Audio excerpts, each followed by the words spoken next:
Paano kung may isang sakahan na kayang pakainin ng isang buong bansa? O kaya naman ay sobrang lawak na kailangan mo pang gumamit ang helicopter para lamang ma-inspeksyon ng mga bakod? Ang mga lugar na ito ay hindi lamang katang-isip. Totoong may mga sakahan na mas malaki pa kaysa sa ilang bansa. Mga lugar na kung saan isang company lamang ang kayang mag-supply ng pagkain para sa mahigit 200 milyong katao. Isang lugar din na kung saan kayang maglakbay ang mga manggagawa ng 130 kilometers sa loob ng isang araw nang hindi man lang lumalabas sa mismong sakahan. Pero paano nga ba gumagana ang ganito? Sino ang nagpapatakbo at gaano kalaki ang isang sakahang pwedeng umabot? Kung handa ka nang malaman ng ilan sa mga pinakamalaking sakahan sa buong mundo, narito ang 10 pinakamalalaking sakahan sa buong mundo at siguradong ikagugulat mo. Pero bago natin simulan yan, kung bago ka pa lamang sa aming channel, huwag mo sana kalimutan na mag-like at mag-subscribe para naman lagi kang updated sa mga ganitong uri ng video. Kaya naman kung handa ka na, simulan na natin. Unahin natin ang paglalakbay sa Ilagang Silaang Kapatagan ng China, tahanan ng isa sa mga pinakamatinding operasyon sa agrikultura sa buong mundo. Sakop nito ang halos 22.5 milyong hektarya, kaya't madalas itong itinuturing na pinakamalaking sakahan sa buong mundo. Para mas malinaw, kung ilalagay mo dito ang buong bansa ng Ireland, may matitira pa ring espasyo. Itinayo ito sa pamamagitan ng pagsasanib ng napakaraming state-run farm sa Iloyang Province na ginawang isang higanteng sentro ng makabagong agribusiness. Nakafocus ito sa dairy production at nag-aalaga ng mahigit 100,000 dairy cows na nagbibigay ng gatas para sa malaking bahagi ng populasyon ng China. Subalit hindi lamang ito tungkol sa laki, kundi pati sa sistema.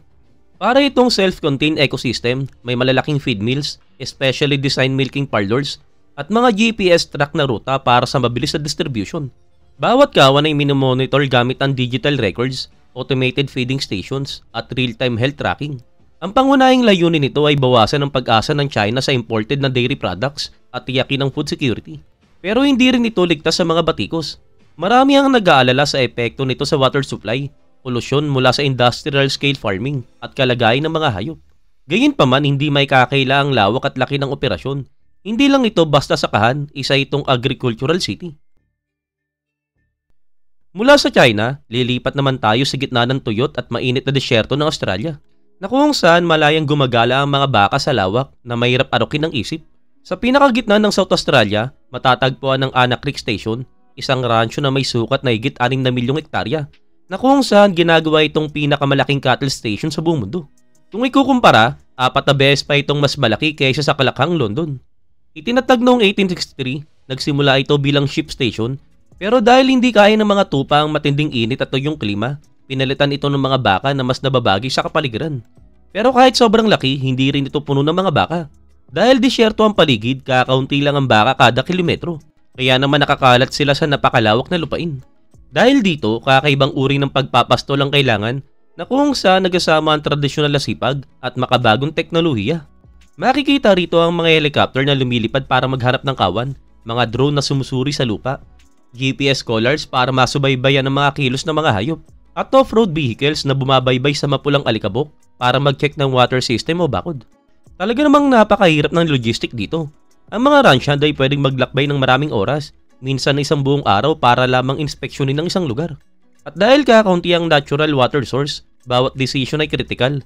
Kapag pumalya ang isang water system, maaaring maipit ang mga baka ng walang lilim, walang damo, at walang tubig sa napakalawak na lugar. Kung sa Australia ay pinapasukan ng walang humpay na init ng araw, dito naman sa Australia, namamayagpag ang susunod na higante ng agrikultura sa gitna ng matinding taglamig. May lawak itong mahigit 2.5 milyong hektarya, kaya't kabilang ito hindi lamang sa pinakamalaking company na pang-agrikultura sa Russia, kundi isa rin sa pinakamalaking operasyon sa buong mundo. At para ma-visualize mo, katumbas ito ng halos 3,900 square miles, sapat para maisiksik ang buong lungsod ng Tokyo ng 27 beses. Naka-headquarters sa Moscow, subalit sumasakop sa malalawak na lupain ng fertile Black Earth region hanggang sa nagyayelong Siberia. Hawak ng Rosagro ang lahat ng mga grain production hanggang sa pork processing sa industrial scale. Ang nagpapatingkad dito ay hindi lamang ang laki ng lupain, kundi ang vertical integration ng operasyon. Pag-aari ng Rosagro ang mga bukirin, processing plants, logistic chains, at maging ang retail distribution networks. Ibig sabihin, sila mismo ang nagtatanim, nagpoproseso, nagbabalot at nagbebenta mula sa trigo, asukal, sunflower oil hanggang sa mga produktong karne. Ang livestock division nila hindi rin basta-basta. Daan-daang libong baboy at baka ang nakatira sa mga facility na state of the art at kayang mag-operate buong taon kahit pa nasa sub-zero ang klima.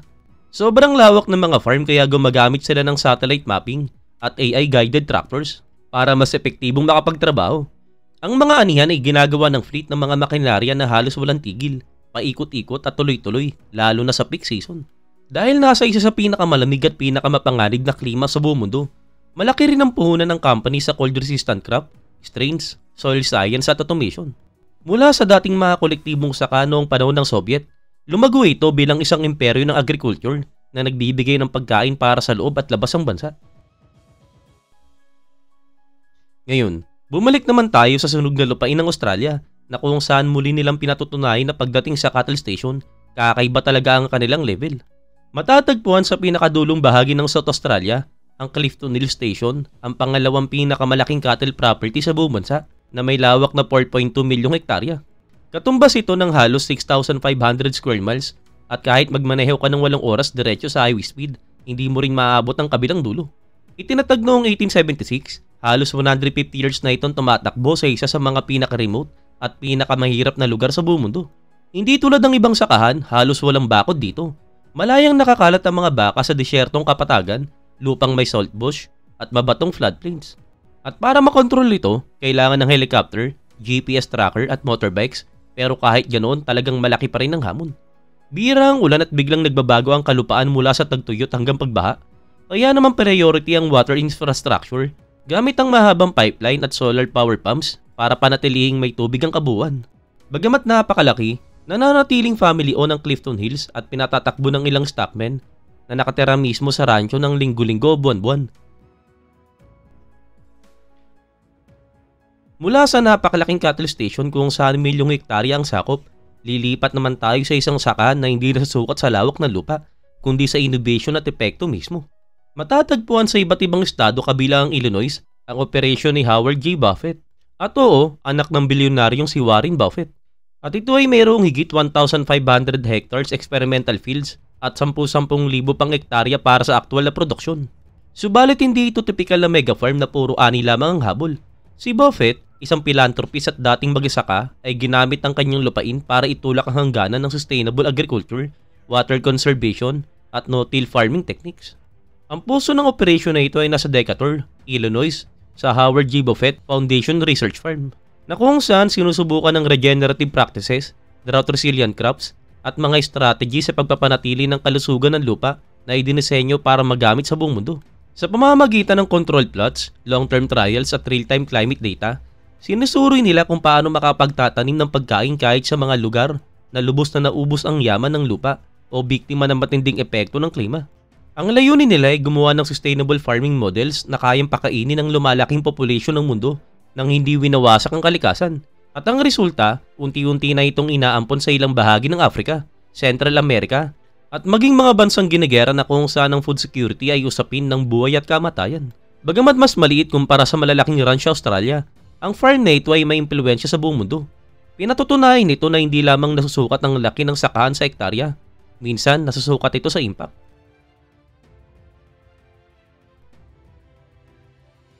Mula sa pusod ng Amerika, lilipat naman tayo sa isang lugar na kung saan halos imposibleng magtanim, ngunit matagumpay na namunga laban sa lahat ng balakid. Sa gitna ng disyerto kung saan katumbas ang temperatura na hanggang 110°F at halos walang ulan, naninindigan ng Aldara Farm bilang isang himala ng agriculture. May lawak itong higit 400,000 hektarya na nakakalat hindi lamang sa UAE kundi pati sa Egypt at Serbia. At para mas mailarawan, isipin mo na lang isang berdeng patchwork na 3 besang laki sa buong New York City. Specialty nila ang hay, alfalfa, palay at iba pang animal feeds. Mga pananim na kritikal para sa industriya ng livestock ng UAE at sa estrategy nitong tiyakin ng food security. Paano nga ba nagiging posible ang agrikultura sa isang pinakamahirap na klima sa mundo? Nakadepende sila sa cutting-edge drip irrigation system, desalinated water at climate control greenhouses.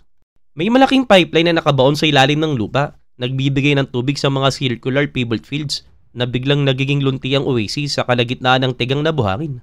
Tumutulong din ang solar power para mabawasan ang matinding konsumo ng energy, habang ang mga precision agriculture tools naman ay nagmamonitor ng lahat ng mga soil pH hanggang sa evaporation rates. Hindi lamang sa Middle East nakafocus ang Aldara. Nag-invest din sila ng farmland overseas, kabilang ang Central Valley ng California, para masiguro ang tuloy-tuloy na production buong taon. Isa itong global operation na may ugat sa desyerto, na mas kahawig ng isang agricultural command center kaysa tradisyonal na sakahan. At ang tunay na nagpapangat sa Aldara hindi lamang ang lawak nito, kundi ang kanilang ambisyon. Sila ang nagsusupply ng feed hanggang sa China, Saudi Arabia at Japan. Kaya naman kabilang sila sa mga pinakamalalaking tagapagbigay ng alfalfa sa buong mundo. Mula sa innovation sa desyerto, tatawid naman tayo sa Ecuador patungo sa isang operasyon na hindi lamang pambansa, kundi pang kontinente. Matatagpuan sa Argentina, Brazil, Uruguay at Bolivia, ang El Tejar ay hindi lang basta sakahan. Isa itong puwersang pangkontinente sa larangan ng agrikultura. Sa rurok ng operasyon ito, namahala ito ng higit 2 milyong hektarya ng lupa, sapat para mapuno ang halos 1.5 million football fields. Ang pangunahing product nila ay soybeans, mais at trigo, mga pangunahing bilihin ng pandaigdigang merkado at mahalagang export ng South America. Ang kakaiba sa El Tejar ay ang tinatawag na asset-light model. Sa halip na pag-aari ang lahat ng lupang kanilang sinasaka, nagrerenta sila ng malalaking bahagi ng lupa at mas nakatuon sa kapital sa high-efficiency crop management. Dahil dito, mabilis silang makakilos, kayang mag-expand o magbawas ng operasyon, depende sa galaw ng presyo sa pandaigdigang merkado, habang nababawasan ang panganib sa pinansyal.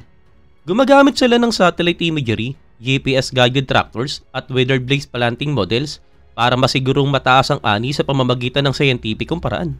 At kapag panahon ng anihan, halos walang tigil ang operasyon, 24/7 ang takbo ng makinarya habang ang logistic hubs ay nagko-coordinate ang transportation ng butil sa pamamagitan ng truck, tren at barko real-time. Mayroon pa silang digital control center na nagmo-monitor ng datos mula sa mga bukirin sa iba't ibang bansa na parang may antas ng coordination na kahawig ng militar. Bagamat nabawasan na ang lawak ng kanilang operation sa mga nakaraang taon, nananatili ang LTR bilang isang major player at isang textbook example kung paano kayang gawing food engine ng mundo ang hilaw na lupa sa pamamagitan ng technology at mahusay na logistics. Ngayon, bumalik ulit tayo sa Estados Unidos kung saan nagkasalubong ang tradisyon at teknolohiya sa napakalawak na sakahan. Matatagpuan sa kapatagan ng Southern Texas, ang Ivy Ranch ay isa sa mga pinakamalaking family-owned ranches sa Amerika na sumasaklaw ng halos 500,000 hektarya, katumbas ng buong estado ng Rhode Island. Hindi tulad ng ibang corporate operation, nananatiling nakaugat sa tradisyon ng Ivy Ranch, pinagsama-sama ang lumang karunungan ng ranching at ang makabagong technology. Pangunahing gamit ang lupain ng cow-calf operation, ngunit pinamamahalaan din ng wildlife conservation, soil restoration at water management projects. Sa mga nagdaang taon, nakilala ang Ivy Ranch dahil sa kanilang sustainable grazing practices, katuwang ang mga ecologies upang i-rotate ang mga baka at muling buhayin ng mga katutubong damo. May ilang bahagi rin ng farm na nakalaan sa wildlife corridors para manatiling ligtas ang tirahan ng mga osa, ibon at pollinators na sabay namumuhay kasama ng mga baka. Sa kabila ng laki ng lupain, pinapatakbo ito ng isang maliit na grupo ng mga manggagawa na kabisadong-kabisado ang bawat sulok ng teritoryo.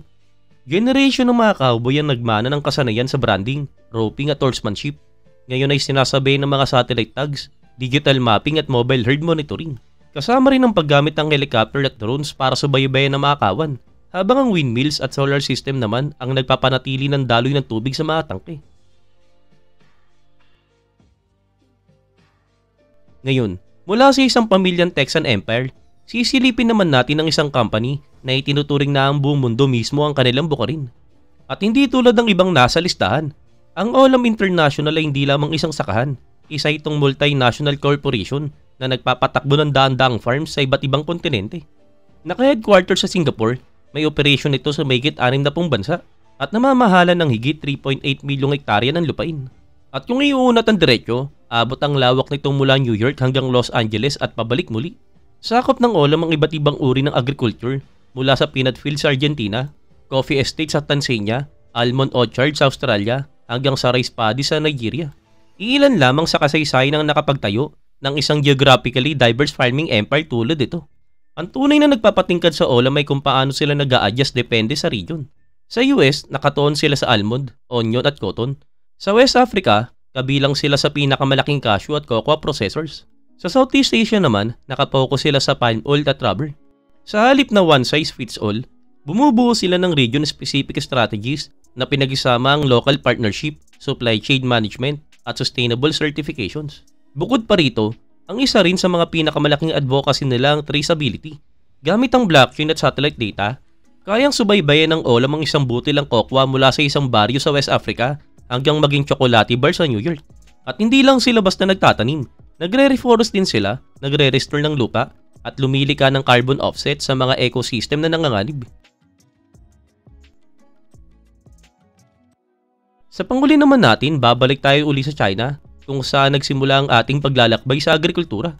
Ipinanganak mula sa layunin ng China mula noong Cold War na maging self-sufficient sa pagkain.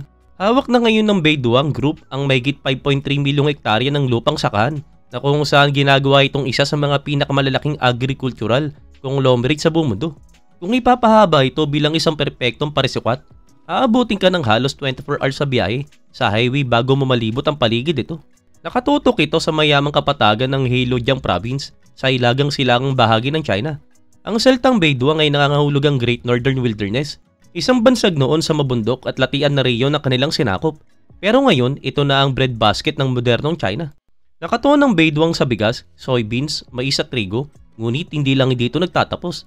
Pinapatakbo rin nila ang seed development, labs, irrigation tech hubs, at food processing plants. Kaya't buo ang chain mula sa bukid hanggang sa pamilihan. Sa sobrang lawak ng sakahan, gumagamit sila ng drones, AI-driven soil sensors, at satellite imagery para kontrolin ng lahat, mula schedule ng pagtatanim hanggang sa pag-monitor ng peste. May mga traktora rin silang fully autonomous na gumagalaw ayon sa real-time data at geomap routes. Kasabay nito, nag-eeksperimento rin sila sa mga climate-resilient crop strains at regenerative soil technique para mapanatiling mataas ang ani sa gitna ng pabago-bagong klima. Sa mga nakaraang taon, pinalawak pa nila ang operasyon sa labas ng China, umuupa ng lupa sa Argentina, Russia at Southeast Asia para masiguro ang supply ng pagkain at mabawasan ang panganib.